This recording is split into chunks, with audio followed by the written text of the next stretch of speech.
One TV.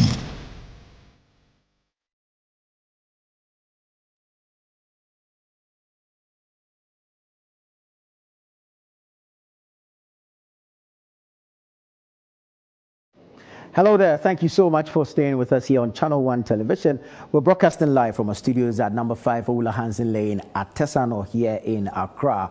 Now, with just a little over 30 days to the general elections, it is obvious that the various political actors, the political parties and their flag bearers, including the independent candidates, will be engaging all communities, promising solutions to the various challenges within the country. IMANI Ghana has over the years committed to interrogating these political party manifestos. This morning, they're doing a critical analysis of some of the political party manifestos. And we're here to bring you a live coverage of that event. Let's take you to the Tang Palace Hotel here in Accra, where the IMANI analysis of the manifesto for the 2024 general elections is underway.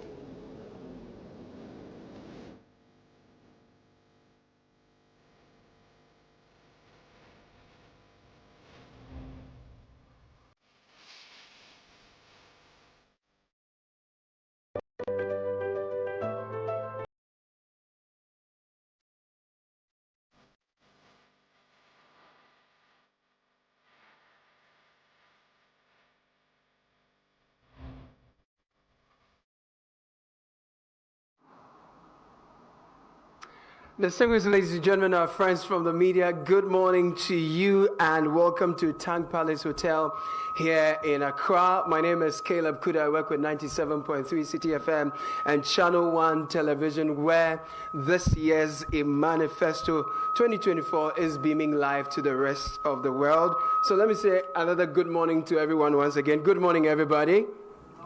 Oh, I didn't get that response. Good morning. I love the energy. Thank you so much and welcome to Manifesto 2024. We're bringing you this with the kind support of the British High Commission's Foreign, Commonwealth and Development Office and all our development partners and agencies. Now, 2024 has been described as the election year. We have more than 60 countries going to the polls. As we speak, America is going to the polls. Ghana will be doing the same. Algeria, Russia, India, a good number of countries are doing that. Now, for close to 2 decades, we have a particular civil society organization here in Ghana that has dedicated itself to critically and thoroughly analyzing the manifestos of the key political parties and informing the public which of the policies are feasible, which others are not too feasible in their analysis. And 2024 will not be very different. That's why we are coming your way with a Manifesto 2024 today. So our program is very simple today. We'll take a very brief opening remarks from our founding president and CEO of IMANI Africa. When he's done, we'll jump into our report presentation. First will be done by Dennis Asare. He's a senior research associate with IMANI. When he's done, Amprofi Ajiman, another senior research assistant associate with IMANI, will bring us another presentation. Then we'll take questions and answers. So it's a very packed day, but looks very, very productive. So please put your hands together and welcome yourselves. It's good to have you. And on that note, I present to you the founding president and CEO of IMANI, Mr. Franklin Cudjoe. Let's welcome him. Thank you. Thank you very much, Caleb. You are far too kind. Good morning, everyone. Let me just say that 16 years ago, when we began this inquiry into the feasibility or otherwise of manifestos, we were confronted with the question, and indeed whether we should ask politicians what are their business plans. You'd have thought that business plans were only meant for corporations. But we're also well aware that there are certain principles in life that I think guided our thinking at the time. And I'll just share 2 of them with you. Those 2 actually are not original with me. They are original with a friend of mine called Lawrence Reed. And I think the first one essentially is nobody spends somebody else's money as carefully as he will spend his own, right? We know that. And secondly, government has nothing to give you if a government has nothing to give anybody except what it first takes from somebody, and a government that is big enough to take away, to give you everything you want, is big enough to take away everything you've got. This morning, you are going to listen to some of the things that you wish for yourselves, the needs and the wants, and then you see how it will impact your pocket. And with that, I'd like to say that we are grateful to the British High Commission for supporting this particular project, and we are grateful to Channel 1 TV that has graciously decided to take this pro bono. Thank you very much. Enjoy the program. Thank you very much, Franklin. And so, on that note, we jump straight into the conversation. You're watching us live on Channel 1 Television. We are coming to you from Tang Palace Hotel. This is Manifesto 2024, brought to you by the kind support of the British High Commission, of course, the Center for Policy and Education. I'm talking about IMANI. So, we're ready to take our very first presentation. Are we upgrading? Is it a reset? And then we have the Afafranto also. Afafranto made it to Manifesto 2024. I was wondering why I didn't see the 12 apostles. But we'll be getting into that shortly. Ladies and gentlemen, please let's put our hands together and welcome Dennis Asari, Senior Research Associate, as he takes off. Thank you.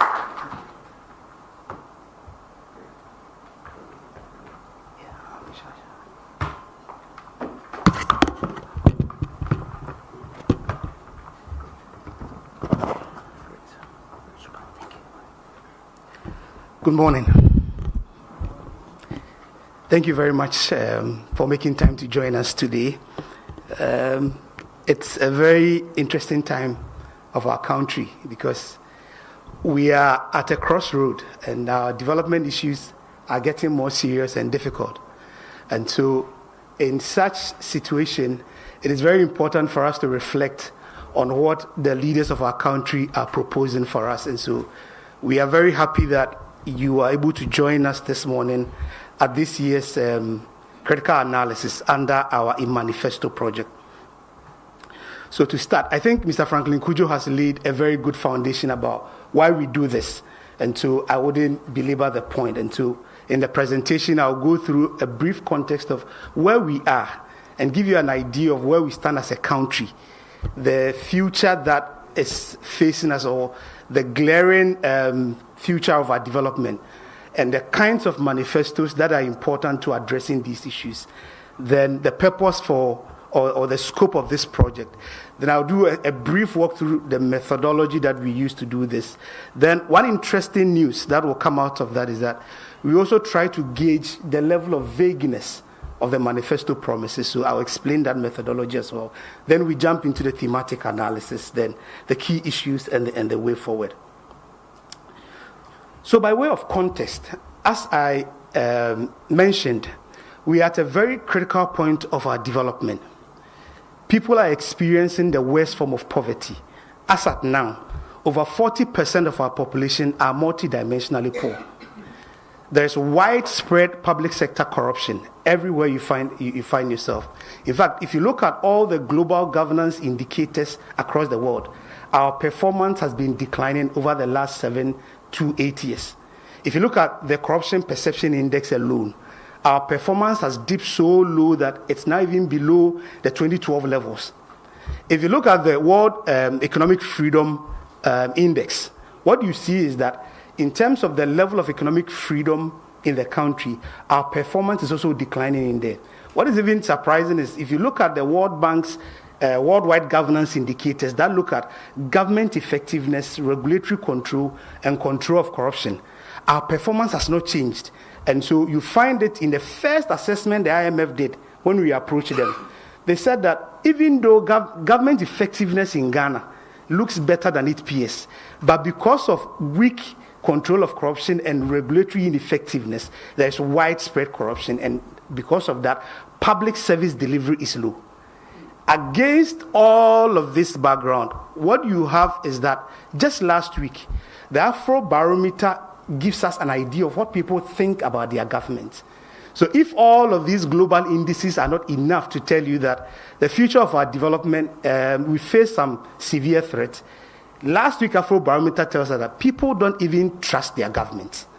And so in such a context, what you would expect is that political party manifestos will reflect on the current situations and propose feasible solutions that addresses that. 2 weeks ago, we were here, and we were able to show that despite over 20 years of public financial management reforms, we are pretending to be implementing reforms to strengthen fiscal accountability, but we are not achieving fiscal accountability. And that fiscal recklessness, as we call it, is almost 4.9 billion Ghana cedis. And this is equivalent to about 2.63% of our GDP. This is how much the inappropriate behavior, or let's say misappropriation, lack of effectiveness on the part of MDAs cost us. If you look at how much we spend on social protection alone, the fiscal recklessness or financial irregularities of MDAs are higher than how much we actually spend on social protection, and that if we are supposed to address the fiscal recklessness in the MDs, it could fund each child under the school feeding program by 6 cedis instead of the 1 cedi 20 pesos that we pay. So this is the glaring picture of where we stand as a country. And so the political party manifestos that you see, as we go through the presentations, I want you to reflect whether they are actually addressing the structural problems that creates that widespread corruption, slow growth, and very high levels of poverty. In fact, the IMF predict that if more reforms are not implemented to support the private sector and also the social protection programs, poverty could worsen by 2025 or 2026. And that is also because inflation is rising and the exchange rate depreciation is depreciating the value of people's income. Against this background, we show you the picture of where we are, and we look at what are the parties proposing. So the overarching aim of what we do is that we want to increase citizens' understanding of political parties' manifesto. Civil society is the only solution to addressing this government recklessness, fiscal recklessness, and the lack of public accountability that we've not been able to achieve. And so we do that at IMANI through several products. One of them is what we call the Manifesto. That's what we are doing now. Last 2 weeks, we did the Fiscal Recklessness Index. But more importantly, what we also want to achieve is that we want to encourage both Ghanaian politicians and electorate to focus on issues-based elections and not emotions or, let's say, ethnic-based elections. But we want citizens to understand what the parties are proposing, what that means for your future in the next 4 years. Once you understand that, you reflect, and when you get to the polls, you're able to make informed decisions. And also, we also want to look at the manifestos that the parties are proposing. Are they feasible? If they are feasible, what will be the implication on our course? Because from our experience doing assessing political parties' manifestos, what we know is that at least 56% of political party manifestos end up in the coordinated program for social and economic development, which means that these promises, if they are not well crafted, they don't represent the real solutions, will definitely find their way into government work program, they will find their way in the budget, and they will be costed. And so that is why we do what we do at IMANI on the critical analysis, where we try to show the feasibility of these promises. And so the scope of the assessment this year, we focus on 3 main political parties. That is the New Patriotic Party, the National Democratic Congress, and the Movement for Change. And we did this because at the time of starting the analysis, these were the only political parties that had launched an official manifesto document that we could refer to. In the past, we used to use political party statements or presidential candidate statement, but sometimes you may not find their statement in the official document, and so we can't hold them to it, or citizens cannot hold them to it. So this time around, we focus mainly on what you have officially communicated to citizens as your policy proposals. And the analysis focus on the key promises. And so what you will hear today is a summary of the anchor promises, or let's say the key promises within the bigger manifestos that the party launched. And as I already mentioned, we focus mainly on the official manifesto document. Let me say that this analysis does not seek to do impact assessment. where we say that given this promise, this is going to be the impact on our economy or no. But we use existing information to critically analyze its feasibility, and potentially, if there is using secondary information, we can show the implication on certain key sectors of our economy or certain key indicators. We are able to demonstrate that. But let me say that we don't seek to do impact assessment in this assessment. The critical analysis follows a 5-stage methodology. And so the first stage is where we critically review the manifestos. And the manifestos are a huge document. So what we do is that we do a deep dive into the manifesto to understand the various themes, the sections, the key issues within the manifestos. Then we have to group them under certain themes that are relatable or connects to the key sectors or key themes around our governance and our development. And so we have about 5 main themes, which I'll get to shortly. Then what we also try to do is that political party manifestos can be really vague. If you leave politicians, they can give you very lofty ideas. And in fact, 2008, we had someone who said he was going to change this economy through, is it donkey dung, or someone said an almond economy. We've seen a lot of things that people have even proposed for this country. So we try to use simple metrics to gauge the level of vagueness. And so we are able to group them into 3 categories. Some of the manifestos are very quantifiable. You can really see what exactly the party wants to do. Some are semi-quantifiable. Something needs to happen before that thing they are promising will actually occur. Then some are just vague. They are non-quantifiable. You don't specifically see what really the political party or the politician wants to do. After doing all of this, then we look at anchor promises. Which promise has significant implication within that sector or that issue that it is trying to address within or that theme? Which ones have real sectoral impact? Or let's say, if it was implemented, which ones would have, let's say, very significant implications either on cost or within the sectors that it was promised? So those ones, we select them. Then we do our desk research and analysis. So these are the main themes that we look at under the critical analysis. So we have economy. So the economy is a theme. And within the economy theme, we have the macroeconomy itself. We have job creation. We have agriculture, trade and industry, private sector development, tourism and sports development. Then we have the energy. And the energy tries to separate, we separate it from broader infrastructure, because under energy we can have power, petroleum, renewable energy, climate change and energy transitions, and energy systems management. Then we come to infrastructure, where we look at fiscal infrastructure and any other thing that can be considered under the infrastructure. And there are many, around these sub-themes. Then we have governance. And under governance, you look at local government, chieftaincy, anti-corruption, regulatory reforms, and recently affirmative action, which actually appears strongly within the political parties' manifestos. Then we look at education and social services, which look at education itself, education and health infrastructure, social protection, healthcare, and under healthcare we consider water, sanitation and hygiene, and all the other issues. Then gender-based violence issues too, if they appear to be recurring themes within the manifesto. Now the methodology, just some brief definitions and we get into the analysis. So if we say a promise is quantifiable, what we are trying to do is that the promise clearly states how much of a service will be provided. How much of a service, it is very clear how much of a service that party wants to offer, exactly what that party wants to offer. So for example, one of the examples we found in the manifesto is cutting 3% of GDP from government expenditure. It is very clear and specific. And so such a promise, we call it a quantifiable promise, because it's very specific. Now we have the semi-quantifiable promise. Now the promise clearly states that a specific service will be provided together with a variable X. That is, if that variable X should happen, then that promise can be achieved. So for example, it says, establish an office of management and budget with oversight for fiscal policy, budget preparation. So which means that all of those things can be done only if that office for budget and office of management and budget is set up.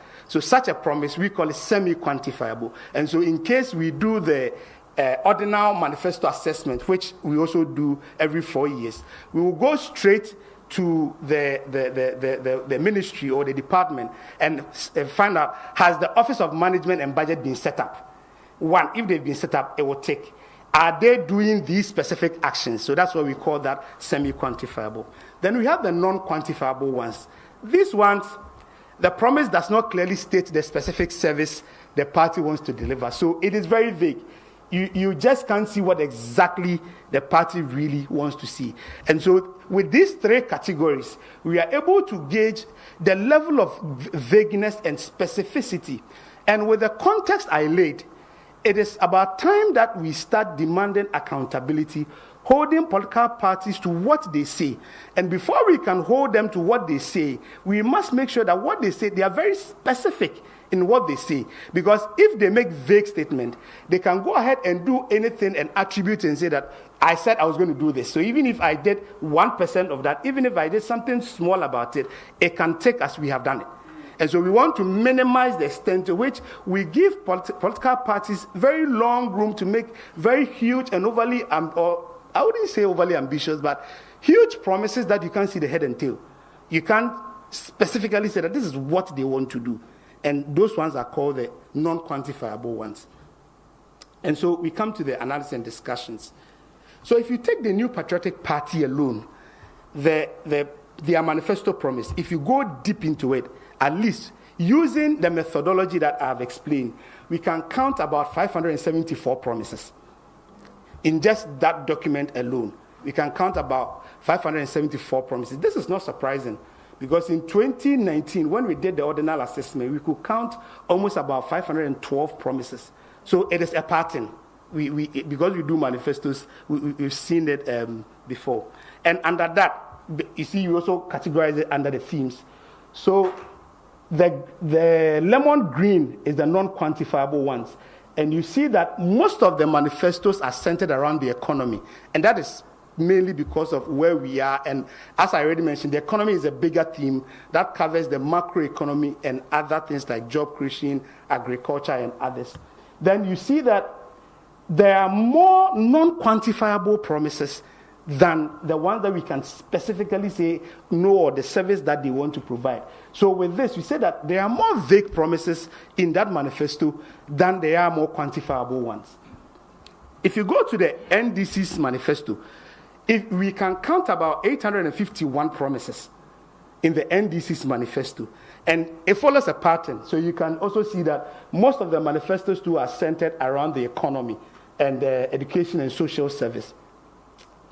Same as the NPP one too, we see a lot more non-quantifiable promises than the quantifiable and semi-quantifiable ones, which also shows some more vague promises in the political party manifesto, the NDC's manifesto. Now, if you look at Movement for Change too, same pattern, economy being the big one, another pattern, you see a lot more non-quantifiable promises. So what we say is that most of the promises within the manifestos that these three political parties have launched is actually vague. You can't quantify them, or you can't really see the specific service that they want to offer. And so in case any of them is elected, it is very difficult for you to hold them accountable. Secondly, it is very difficult for you to even have an idea of, in terms of it costing and its implementation, how it is going to be done. And so we see a lot more vague promises in the political party manifestos, and which is not good. And the context that Mr. Kujo laid, that it is very important that we pay attention to what political parties are saying, given the peculiar situation we find ourselves in. So we go into the discussions.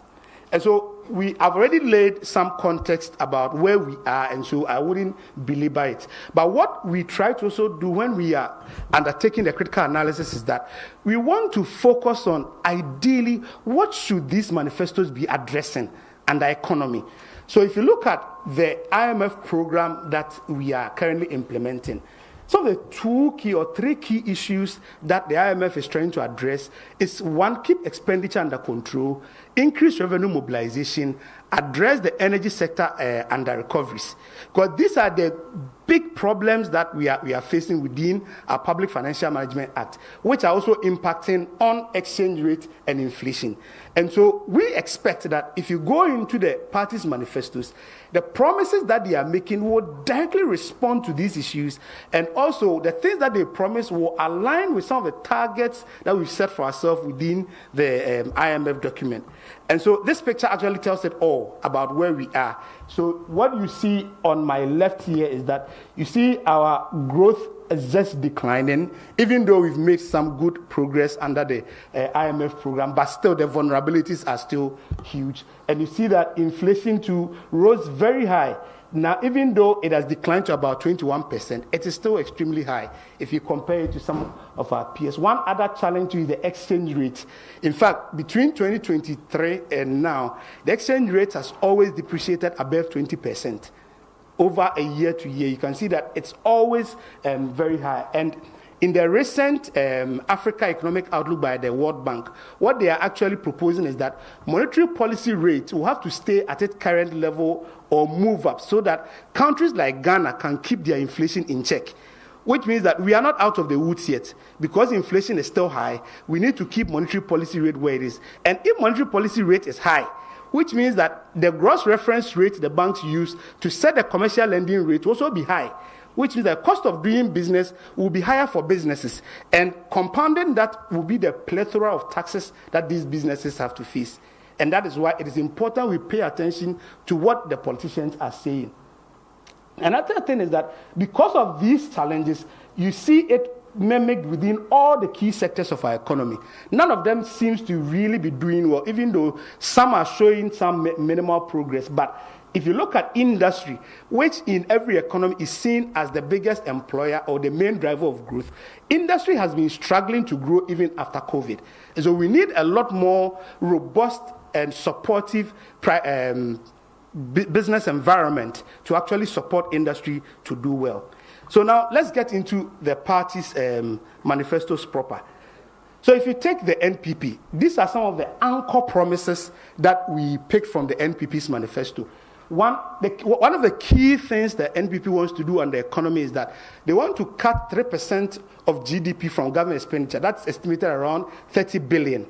And if you look at our public expenditure, it is between compensation, debt servicing, goods and services, and capital expenditure. For the first two, had it not been that we stopped paying our external debt, for the first two, you can't do much about it. But the areas that we can do something about is the capital expenditure and goods and services. And if you look at capital expenditure as a share of GDP, has always been hovering between 2.5 and 3% of GDP. In fact, in the current IMF projections, they expect that capital expenditure will drop to about 2.2%. Then goods and services will come to around 1%. So if you put these two together, you get about 3%. And so that 3% estimation that they make, even if even though they didn't share the basis for the 3%, but if you look at our spending patterns, these two, capital expenditure and goods and services, appear to be about 3% of GDP.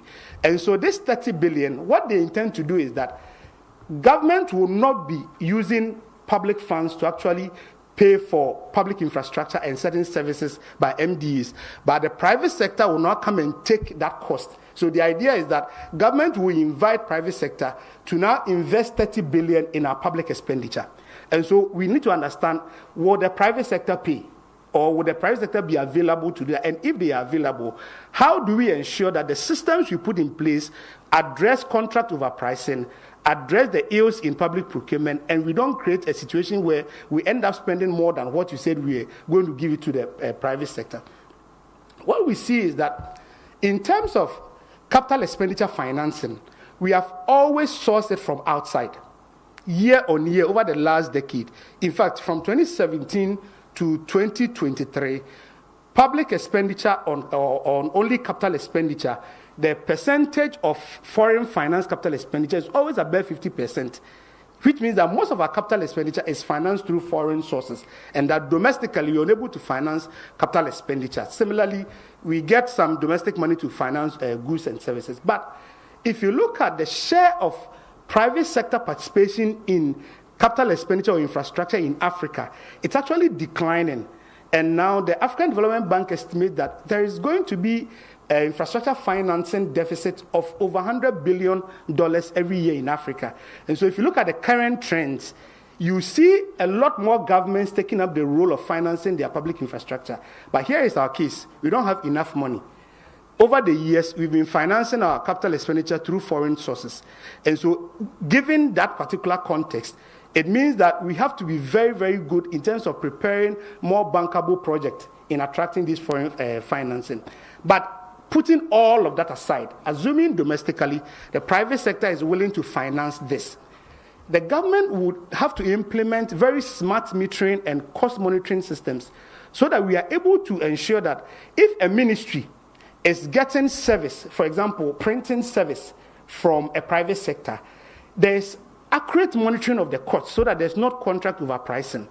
What IMANI did, public procurement analysis, what we are able to identify is that if you take all the big ticket or highly financial value contracts, they are always or at all times procured through single sourcing, which means that single sourcing is one of the popular ways that governments procure high financial value contracts. And so it is given that we still have challenges in our procurement system in terms of accountability. We need to make sure that we create a more robust, independent, and transparent procurement system to ensure that we address contract overpricing and things like the political clientelism that has bedeviled our public procurement sphere. And so while this promise looks feasible, there are challenges in terms of the availability of private sector capital to actually do this. Then the second thing is the challenges within our public procurement system make it more complex and even difficult, and that we will need a lot more smart monitoring if we want to effectively achieve this, even though it looks doable, but we need to monitor so that we guard against the overpricing. Another thing is that they want to provide a fiscal rule that the budgeted expenditure in any year does not exceed 105% of the previous year's expenditure. What this means is that they want to go back to the fiscal rule we set up in the Fiscal Responsibility Act, which this government suspended, and we never went back to that rule. So in their current manifesto, they are proposing to go back to their fiscal rules. But the challenge is that the exit clauses are very loose. So the minister can suspend it at any time.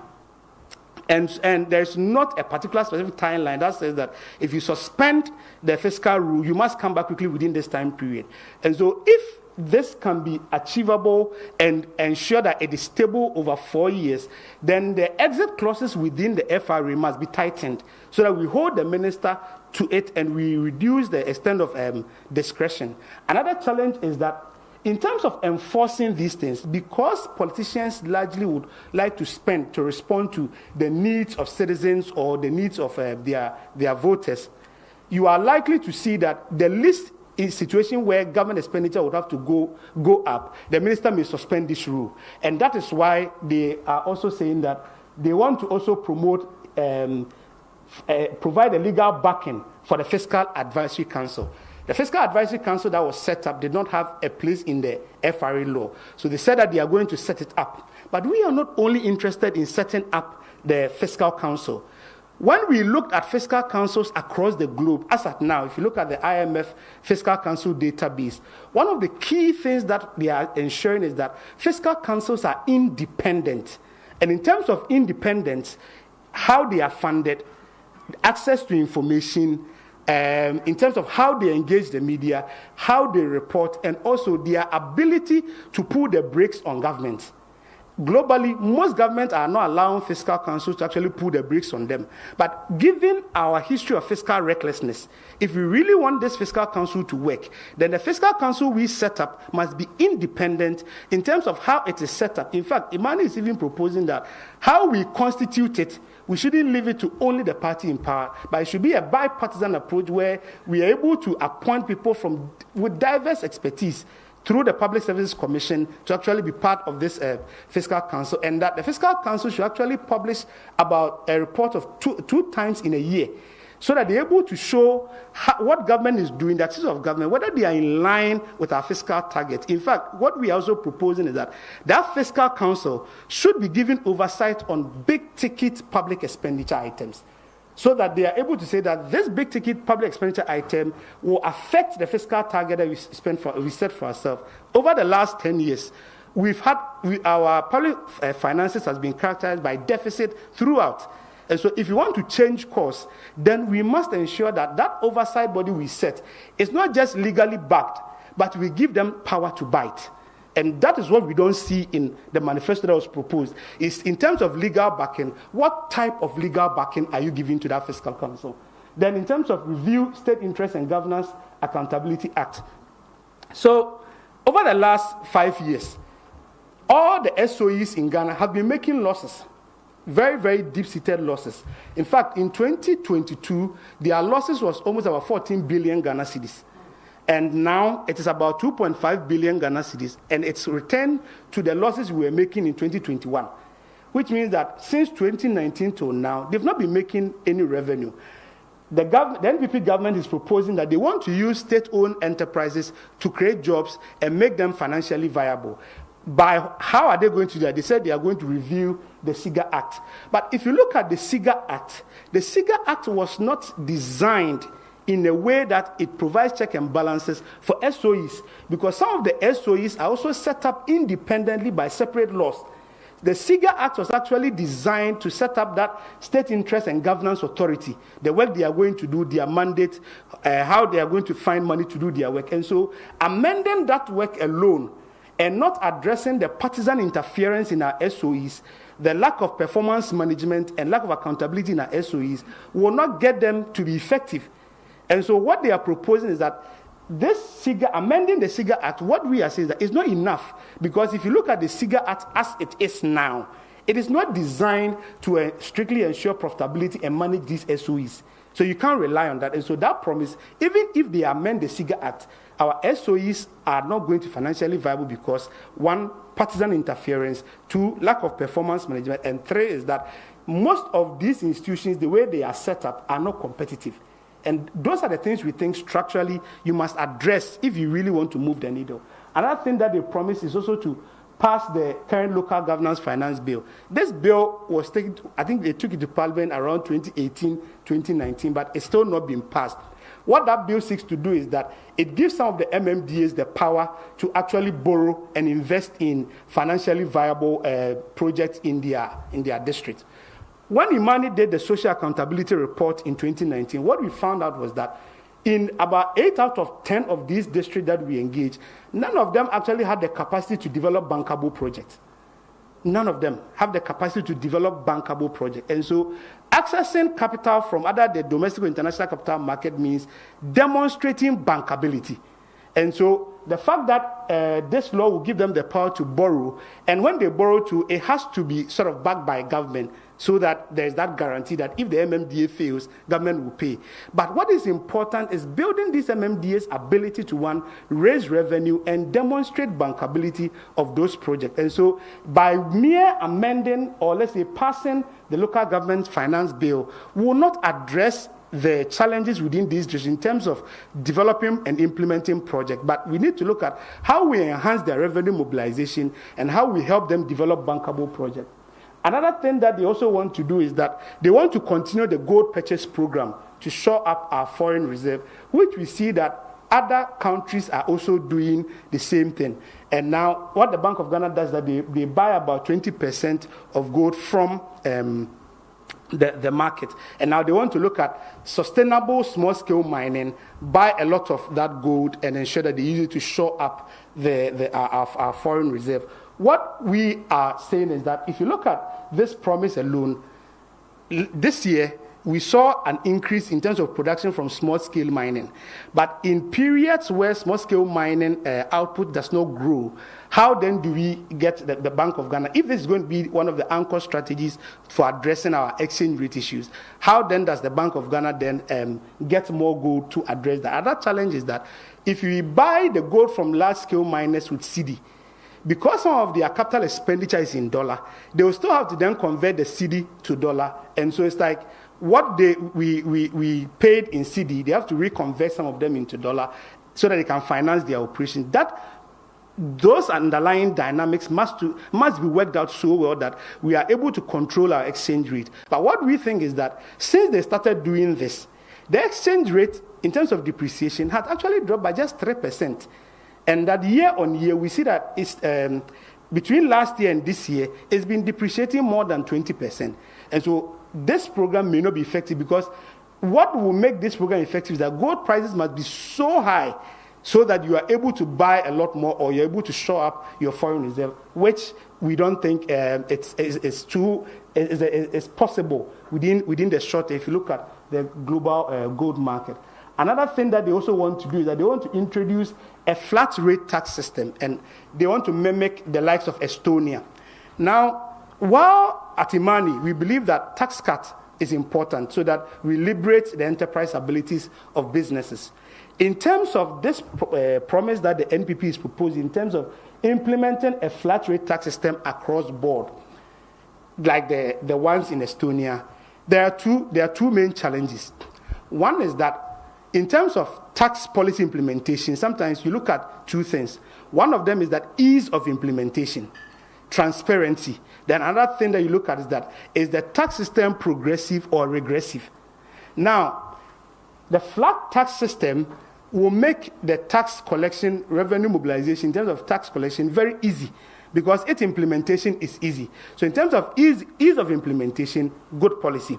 In terms of transparency, flat tax systems are quite clear, and so you can really know how much you're supposed to pay. But when it comes to its progressivity, which means that the more you earn, the more you should pay. But in terms of a flat tax system, it doesn't offer progressivity. It's actually regressive. In fact, the Ministry of Finance and some development partners did an assessment of our existing taxes that we have, and they found out that apart from excise taxes that were regressive, all our tax handles are progressive, which means that the more you earn, the more you pay. And they found out that people who earn above about 240,000 Ghana cedis pay about 80 times the taxes of people who earn around 4,000 Ghana cedis. Which means that in Ghana, the more you earn, the more you pay. And so this flat tax system doesn't ensure that principle of progressivity. Another thing we also find is that in Estonia, in those countries, what you would see is that corporate taxes or corporate income taxes are actually levied on distributor profits. That is when the company is actually paying dividends. But if you look at our CIT is around 25%. But apart from CIT, you pay growth and sustainability levy, you pay VAT, NHIL. There are a whole lot of taxes that you pay that make ours very complex. And so it is not a straight line that once you have a flat tax, we can have the systems like the one in Estonia. But in those countries, it is very simplistic in the sense that their corporate taxes are actually charged on when you pay dividend. But here, you pay the corporate taxes in addition to other ones. Another challenge that you would also see in our system is that we have different sectors of economy that are very influential in our growth, like agric, mining, manufacturing. And in these sectors, there are different tax regimes within these sectors. And so trying to now run a homogeneous flat rate is very complex and does not take cognizance of these dynamics. And so that is one of the challenges that we also see with that. Another last one that we find as a challenge with the flat rate system when we want to implement it in Ghana is that the progressivity of a tax is to ensure that we address inequality so that poor people do not tend to pay more than rich people. But this flat tax system is unable to achieve progressivity. And that is the challenge with the flat tax system that the NPP want to propose. When we do the fiscal recklessness analysis, what we find is that just reducing tax rate or cutting taxes does not guarantee increase in revenue mobilization. In 2017, about 7 tax handles were abolished. From 2017 to 2020, if you look at the revenue, there were always shortfalls because in Estonia, they have built very strong digitized infrastructure that makes revenue collection and enforcement very easy and possible. So they have more stronger enforcement abilities. But here, we have enforcement challenges. When we did the fiscal recklessness last week, tax irregularities alone were about 90% of the financial irregularities of MDAs between 2021 and 2023. And they were all because of weaknesses in compliance enforcement.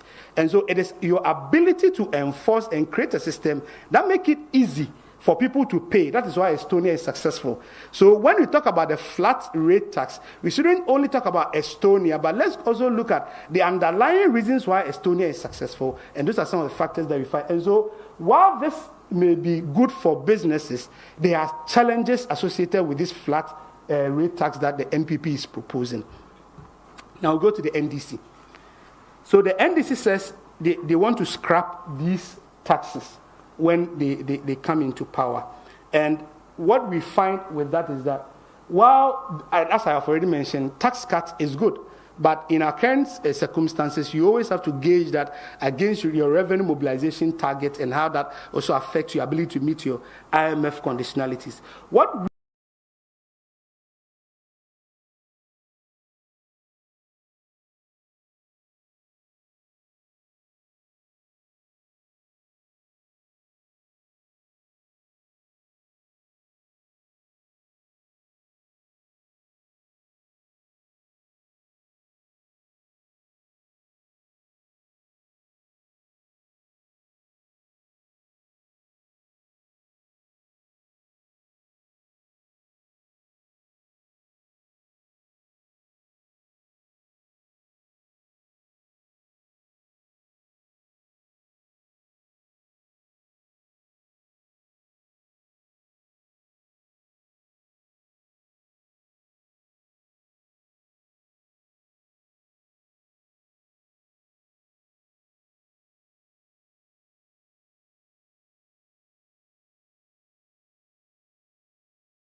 to Siga, their main revenue was from renting the place for events.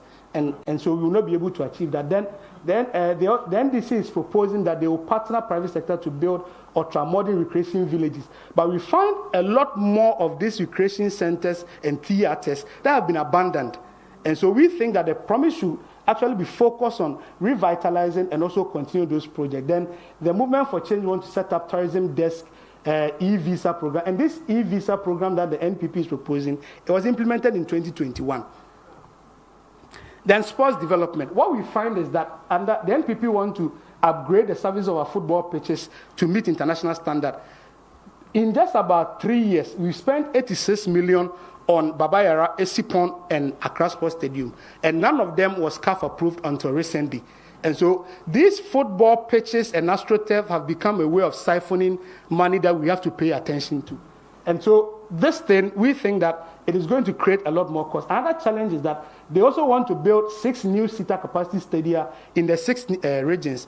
Currently, the Nkoko one has not been constructed. At the time, it was used for maize farming. That is also there. We have not been able to do that. The Doma Stadium was fully completed, commissioned, but until today, we've not done anything on that Doma Stadium. There are also the Zuma Nelson one that we are not using. And so if you build these 5,000 seater capacity in the new regions and utilization is low, they are all going to be sunk cost. Then the NDC also want to refurbish that. That is why we have to guard this particular sports sector. It is a way of investing in force infrastructure, but we don't see any returns. Then the energy sector, I'll be quick with this. The 2 main things facing the energy sector is that the SOEs are not financially viable, and 2, there's high energy sector cost. And so the promise of the parties should seek to address the energy sector challenge in terms of the financing. What the NPP wants to propose is that they want to roll out a 2,000 megawatt solar project. With this kind of promise, when we did our work with Climate Smart Enterprise, what we find is that if you want to construct a standard solar home system, solar panel for, let's say, a 3-bedroom house or a standard solar home system, it will cost you, if you're using the high-end technology like lithium batteries, it's going to cost you between the starting price around 70 to 80,000 Ghana cedis. And that is why when we did solar home system in 2015, the program didn't work well because people couldn't pay. And so at the moment, if you want to do a standard solar home system, it starts from 70,000 to 80,000. And how many people can afford that? But the government also wants to accelerate some of the solar parks that has been done by BUI and also VRE. But we think that this 2,000 megawatts, if they want to achieve that through solar home systems, then they should reduce the taxes on importation of solar panels and solar batteries and all of that. And they should make sure that the current approach where you have to import all of them together is removed. And that even if you import them as components, you're able to address that. Now, the NDC is also proposing to ensure or enforce the cash waterfall mechanism. This is needed because currently it is lack of leadership and discipline. That is why the cash waterfall mechanism is not working, because ECG is not complying with the cash waterfall mechanism.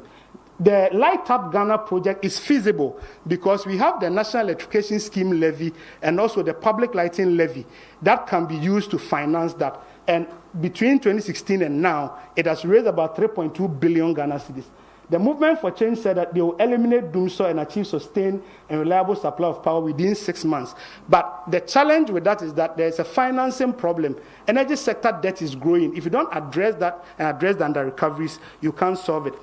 The NPP promises to use the gold for oil to address the challenges within the downstream petroleum sector. This gold for oil program, it covers just 30% of the market demand. That 30% is not enough to actually bring down prices. When we did the analysis, we also found out that in order for this to be effective, then gold prices to be so higher so that you can be able to have more, access more oil and neutralize the price. Then between 2023 and now, we see some relative stability in the global prices of petroleum product. And so the decline in petroleum prices is not really because of the gold for oil program. It's because on the international market, prices have stabilized a bit, but the exchange rate is the problem, and also the taxes on petroleum product. The NDC also want to enhance exploration activities in the petroleum field, but more importantly, review the cylinder recirculation model. The new model seeks to close down the current LPG marketing companies and make them bottling companies. We think that it is going to restrict access, affect these local businesses. But the main reason why LPG is expensive is that LPG price on the global market has actually increased between 2022, 23, and now. It increased by about $200 on the global market. Then also taxes represent about 8% of the pump prices. And so if you want to bring it down, work on the exchange rate and also address the taxes. The movement for change also want to promote local content, quality, and also build an oil and gas processing hub, which this petroleum hub is being worked on in the Western region. Just in a few minutes, climate change and energy transition. What the NPP wants to do is that they want to support green businesses, but they don't say the specific incentive. But one of the things they mentioned is to give tax incentive on green technology product. But what was interesting in the NDC's manifesto is that they want to pass the National Climate Change Law, which is needed now. At the moment, all the institutions working on climate change are just governed by an MOU, so there's no accountability. And so in order to ensure that our NDCs are codified in law, we need a National Climate Change Law, and we think that that was very, very useful.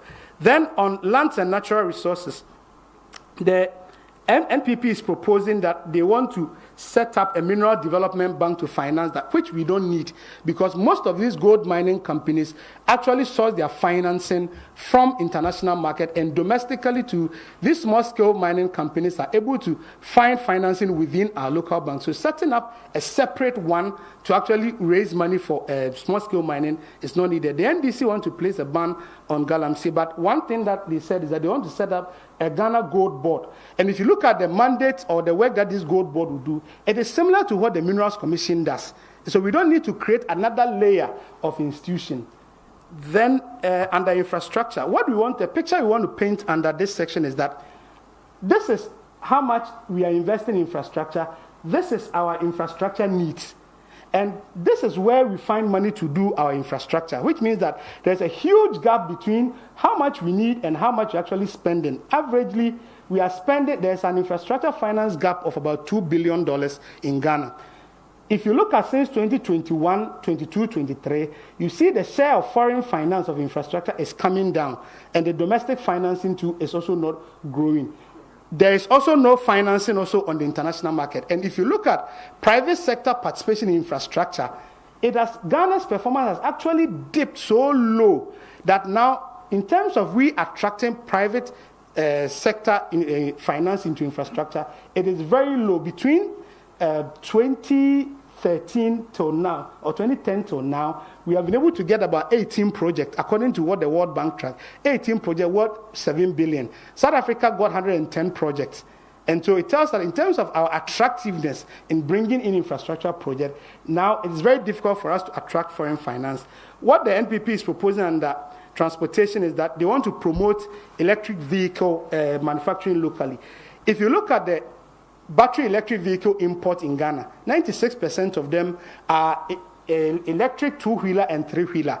And so we think that in that area, we can build the assembling. But in terms of manufacturing, we have not built that value chain. What we can do at best is we have lithium, so we can participate in the lithium battery value chain, but now we don't have that. Then the 10 billion infrastructure push. I've already mentioned that there's no money to actually finance that. So in terms of raising 10 billion in 4 years to finance infrastructure, it's not realistic, and that we may not be able to achieve that. Then on housing, just the last one, then I'm done. On housing, all of them are proposing a social housing or affordable housing. Currently, the average cost of the cheapest home built by a developer or contractor is about $18,000. The average income of a public servant is $167 a month.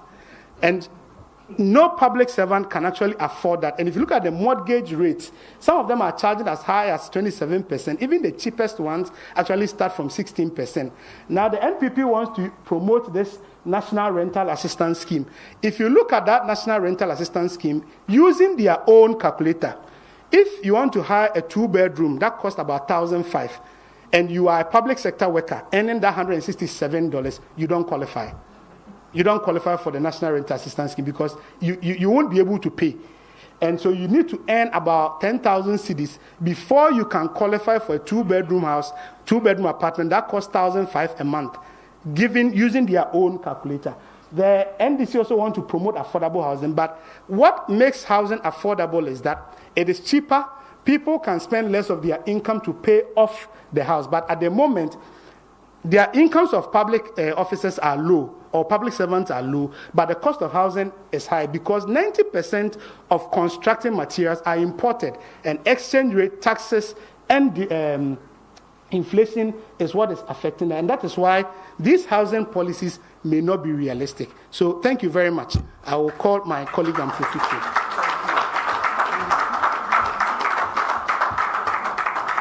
Wow. Thank you so much. Looking at the number of promises both political parties, in fact, all three political parties have made, if you needed to analyze them the way we are doing them, I'm sure you need a 24-hour economy, and then you need digital platforms. But thank you for putting all that in a very limited time. The next one we'll take will be from Profi Ajiman. He's looking at governance, education, and social services. Thereafter, we will take our questions and share with them. Please put your hands together and let's welcome Mr. Ajiman. Thank you. No, just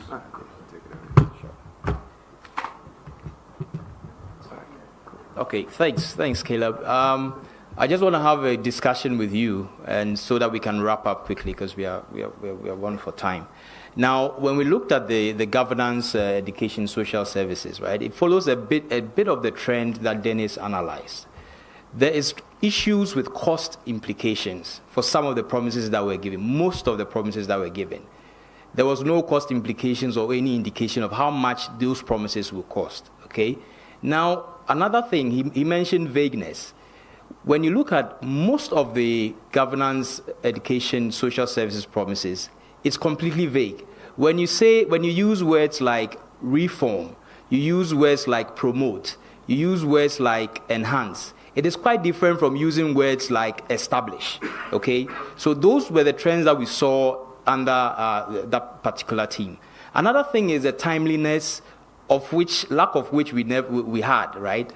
There was nothing that indicated in most of the promises that were given of the time element of their promises. Mind you, the political parties are here for 4 years, okay? So if you're here for 4 years and you have a bunch of a bunch of entrenched clauses in the Constitution that you want to tackle, we want to ask you, how many years is it going to take for you to do that, okay? So these are some of the questions. I'm glad we've moved on from that era of listening to political party songs and all that. I was asking my colleague what he thinks is the best political party song for this year.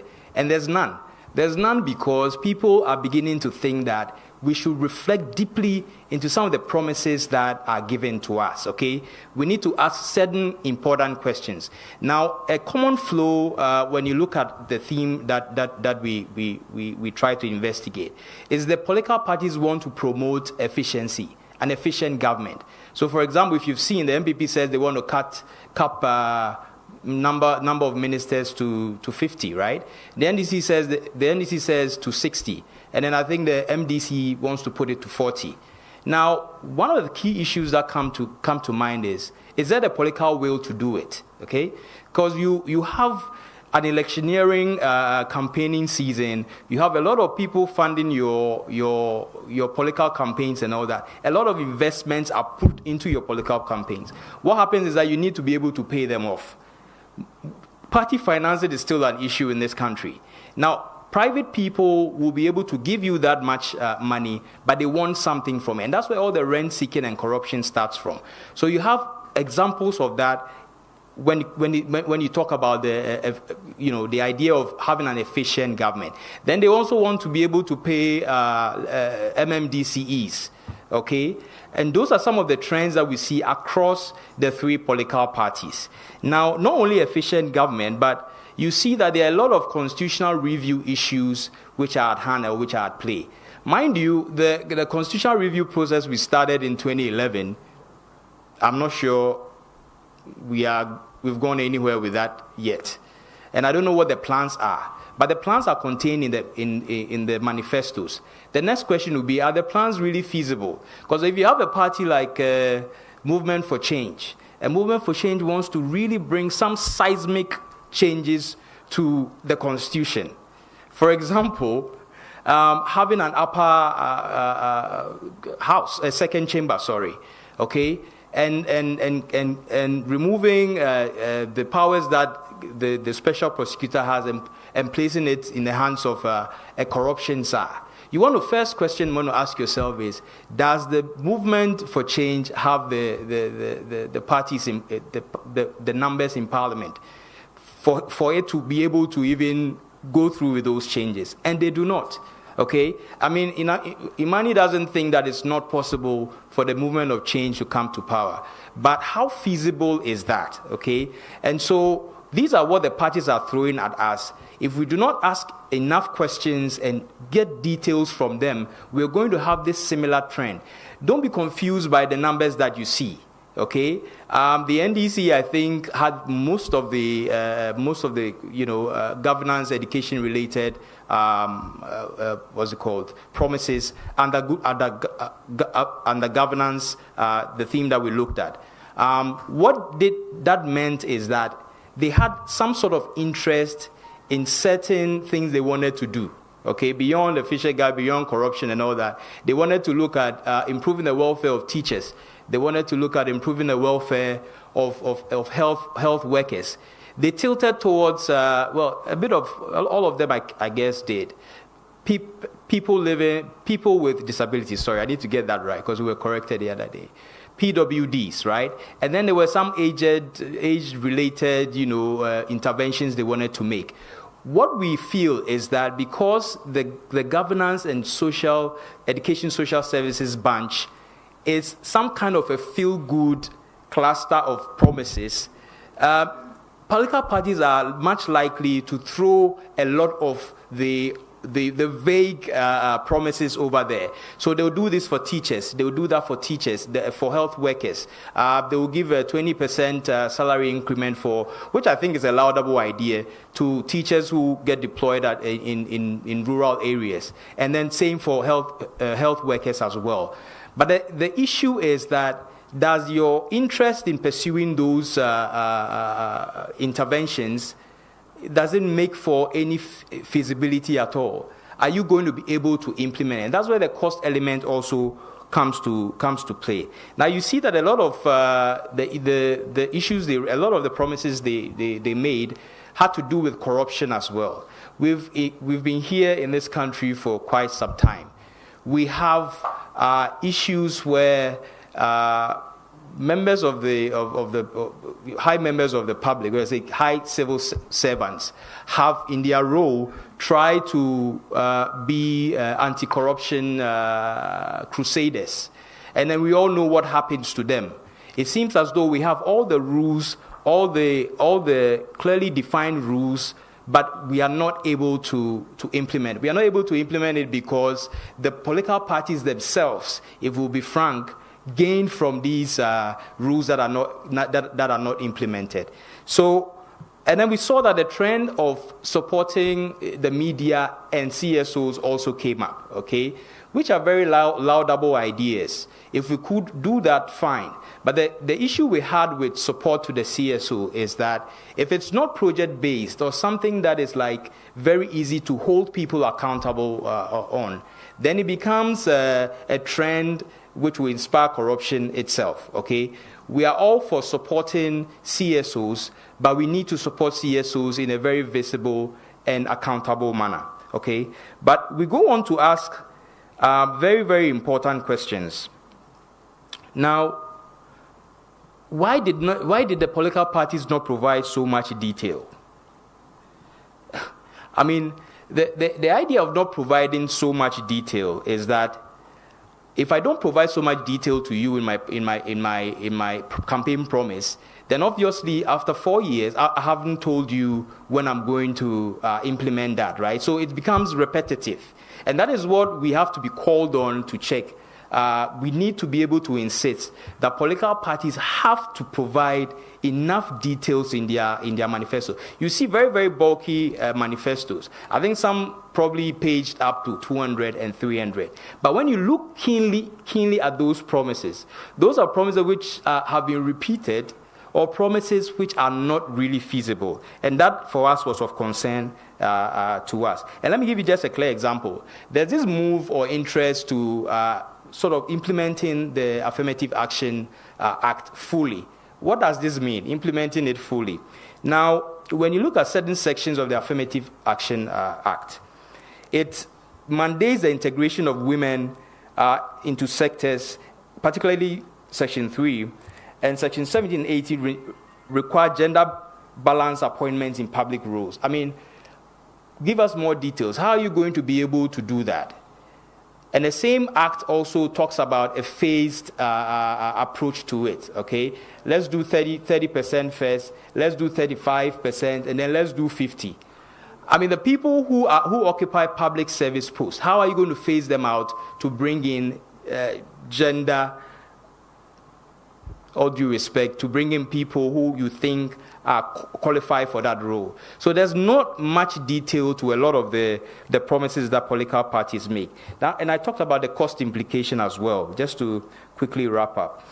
There's a promise by the MPP to institute an electoral area share of the common fund. Okay, so this is inspired by the MP's share of the common fund, okay, where they give 5% from the DACF for the MPs to do a little bit of, they claim, rural and local, meet some local rural needs and all that. Now, have we considered what the cost element of it is? Having another 5% share of that same common fund being given to electoral area people. Okay, they are not legally bound spenders. Under what regulation are you going to do that? What is the sustainability when you start? Are you going to start like the Agenda 111 and say that we've completed 89% of it? Where 89% of it actually means that bits and pieces of the 89 have been completed. So they push it up to 89. Sorry, not percent, but 54%. They push it up to 54 because in their own estimation, this is how much they've been able to do. So a lot more questions need to be asked for political parties to give us very, very good promises which are feasible. Else they may be wasting the time of the electorate. And what is of concern to us is that this kind of dialogue and discussion should not only remain at the level where of intellectual thinkers and people who are high up, with all due respect again, but they should be able to disseminate to the common person, in quote, because they are the ones who vote massively for political parties. Otherwise, we are going to be hoodwinked all the time. Now, the timelines was also an issue, and that's the last thing I'll be talking about, just to wrap up. There's this promise from the NDC, who, by the way, I think have very, very good health-related promises. To be fair with you, it's very detailed and all that. But the next question you ask is, how are you going to sustain funding? Unless, of course, you bring in public-private partnership agreements and all that, you are not going to be able to sustain that. So the ex gratia is another example. No timelines given for when they say that when they come to power, they say when they win the 2024 elections, they are going to do it. Now, when you win the 2024 elections, right till the 2028 elections, that's all the time you have. But because you didn't give us a timeline, when are we expecting you? Because we've all been waiting for ex gratia to be scrapped. Whether it's a feeling of angst towards people getting more, we don't know. But these are some of the issues that we dealt with. So overall, just 2 points to make before I wrap up. Now, we've seen a lot of vague promises. We ask ourselves, what do we do with it? How do we go about it in the next cycle of elections? It behoves on civil society to begin to ask the needed questions for us to make that right change. And I know when Caleb says yes, that it means... Yes. All right, thank you very much. Thank you. Okay, so this is the Manifesto 2024. We are live on Channel 1 Television. My name is Caleb, and we are at Tank Palace Hotel. I'll bring back Dennis Asare to wrap up all that we've heard so far. So what's the major takeaway? We've heard a lot from energy, infrastructure, education, governance, economy, jobs, creation, all of that. So I'm sure one question that's big on your mind, you've heard that, okay, some of the political parties, most of them, their promises are vague. They don't give us the cost implications. We've heard a lot. So which of the parties has a clearer, more costed policy? How many want to know this? I mean, if you're thinking like I am, okay, so all that you have said, Dennis and your friend, Nekrakran is saying, whose policy is clearer? Whose policy is not as vague? Who gives us more costed policies that can help us take better decisions? You want to know this, right? All right, put your hands together. Let's welcome Dennis Asare, Senior Research Associate. He will wrap it all up for us before we go. Wonderful. Great. Caleb is setting me up. He's setting me up for trouble, but I'll find a way to go around that trouble that he wants to give me. So I think that you have heard a lot of information today. But what we think from looking at the three manifestos is that none of them effectively addresses the structural problems to our macroeconomic challenges and public accountability. None of them really goes to the core. And what will happen is that there are a lot of things that they are saying. They are going to set up multiple schemes of stuff, but eventually, if you don't take care, by 4 years' time, we may be having another conversation, either about another IMF program or another support program, because we don't spend time to deal with the core problems. So we pretend to be implementing reforms, but we are not really dealing with reforms. Another point, too, is that most of the manifestos are overly ambitious, and if it gets through, it may place a lot of strain on our public expenditure. And that cuts across for the three political parties. And in terms of feasibility too, I think this is where Caleb wants to give me trouble. Sectorally, if you look at the NDC manifesto, you can see a lot of time being spent to expanding the issues and trying to find some sort of solutions for each particular theme or item that they want to deal with. And so I would say that in terms of detail and information, you see a lot more in the NDC manifesto. Likewise, if you look at the NPP manifesto too, you see a lot more of caution around in terms of the macro issues. And so you don't see specificity in terms of where they can get us to in terms of growth, in terms of trying to bring down exchange rate, inflation, and all of that, and as well as other key sectoral reforms that we want to see. And so you see the manifesto is trying to be a bit more cautious, but it had some very good, useful information or very good promises that seems to also try to address some key sectoral problem. But in terms of depth, you see a lot more information within the NDC one than the NPP. Another point too is that in terms of connecting the issues and also focusing on critical solutions to, you see that more within the NPP manifesto than the NDC one. So, for example, if you pick on economy, you can see a lot more connection on exactly what they want to do in terms of controlling public expenditure, in terms of revenue mobilization, in terms of ensuring public accountability. You tend to see that connection. What you don't see in the NDC one around in terms of connection is that there are a lot of things, and sometimes it's hard to build connection. And that is the challenge with when you have so many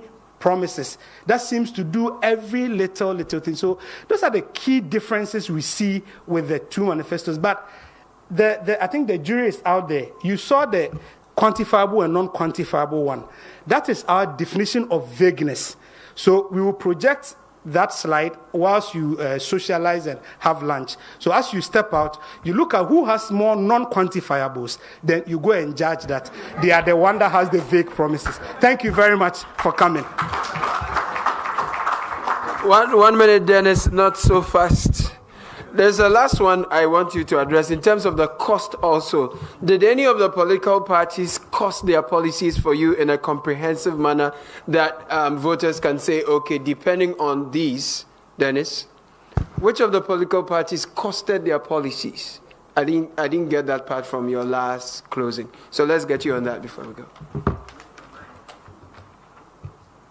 So in terms of cost, you see that you don't see that in any of the parties that specifically say that I am going to, this is going to cost this much, it's going to cost that much. The only thing that you see in the NPP one is that we are cutting expenditure by 3%. That one, they are very specific, and they are going to take out 30 billion. The NDC2 said my infrastructure is going to cost 10 billion. So you see both sides, at least on one score, they are able to tell that. But in terms of sector by sector and theme by theme, they didn't cost their manifestos. So as at now, if you ask them, you say we are going to address or bring together all the VAT items under one common VAT rate, what will be the VAT rate? None of the parties can tell you. If say they want to bring in tax incentives, none of parties can tell you specific incentive because they didn't cost it. That's a very good one. Thank you so much, Dennis. We have a few minutes. I'd like to invite your questions, and we can wrap up on that. So maybe 3, 1, 2, and then 3. So I'll start with you. Please come forward. You grab the microphone. Tell us your name and shoot your question, please. One question each for lack of time. Okay. Thank you, Ma'am. My name is Ruby Ofori. I'm a journalist. Ruby Ofori, let's hear you. And my question is, it seems as if all these manifestos are set up to develop what Bright Simmons calls state enchantment. Right. Promises, beautiful, bright promises that we all know will never be achieved. And we'll end up in 2028 in a worse economic situation than we are today. We all know that. 30 million people. So what is the answer then? As we head to elections in a month's time, knowing that whichever party is elected will come and implement policies that will not work, what is the answer? For civil society groups, especially like IMANI and the others, and the unions, all these institutions that have extra democratic institutional power. Right. Thank you, Ruby. Yes, please. Let's hear you. Microphone to my boss. Oh, sorry. Yes. Thank you, sir. Let's hear your name and let's get your question quick. Yeah, my name is Richmond Okru. I'm from Techniques in Management Transfer. This is a suggestion. I would be happy if all these things were linked to our 40 years development plan so that we could be able to measure.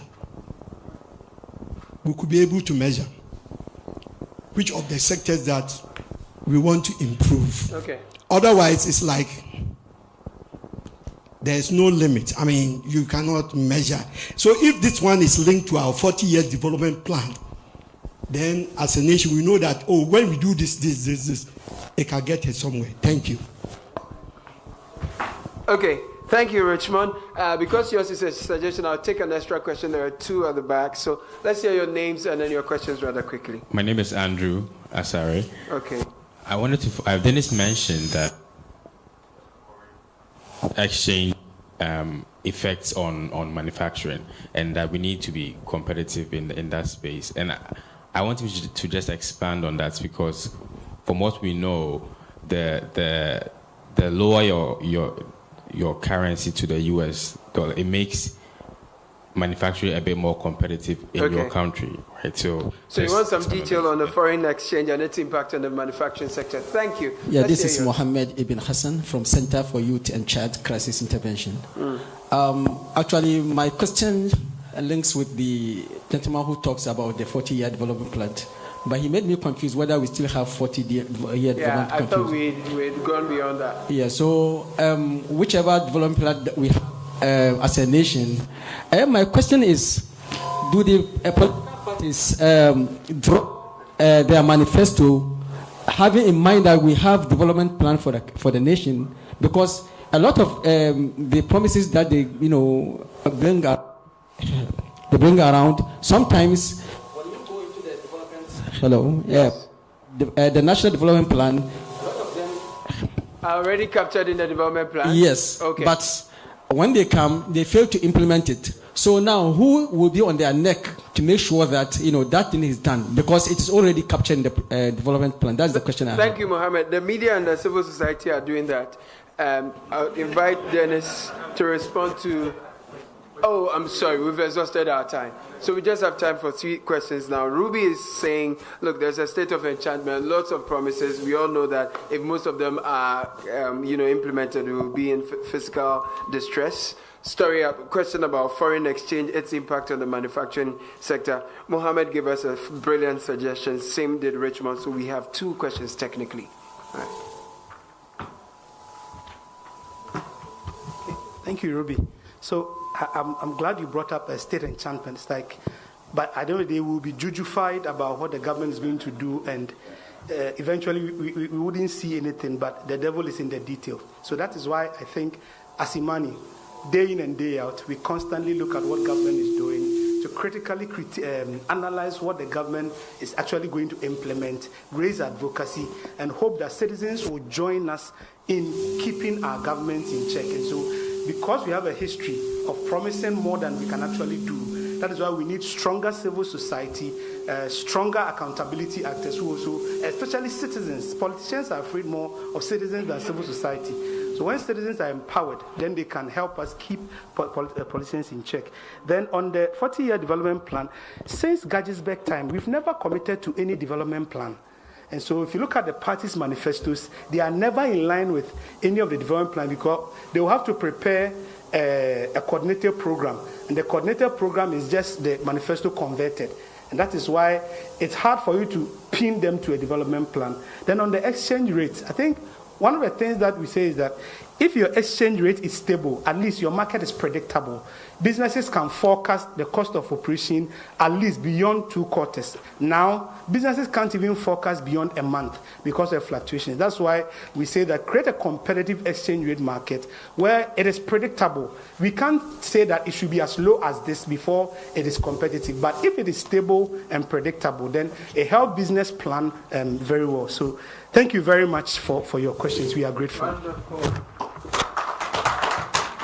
Excellent. So, thank you, Dennis Asari and Amprofi Ajiman. Ladies and gentlemen, please put your hands together for yourselves.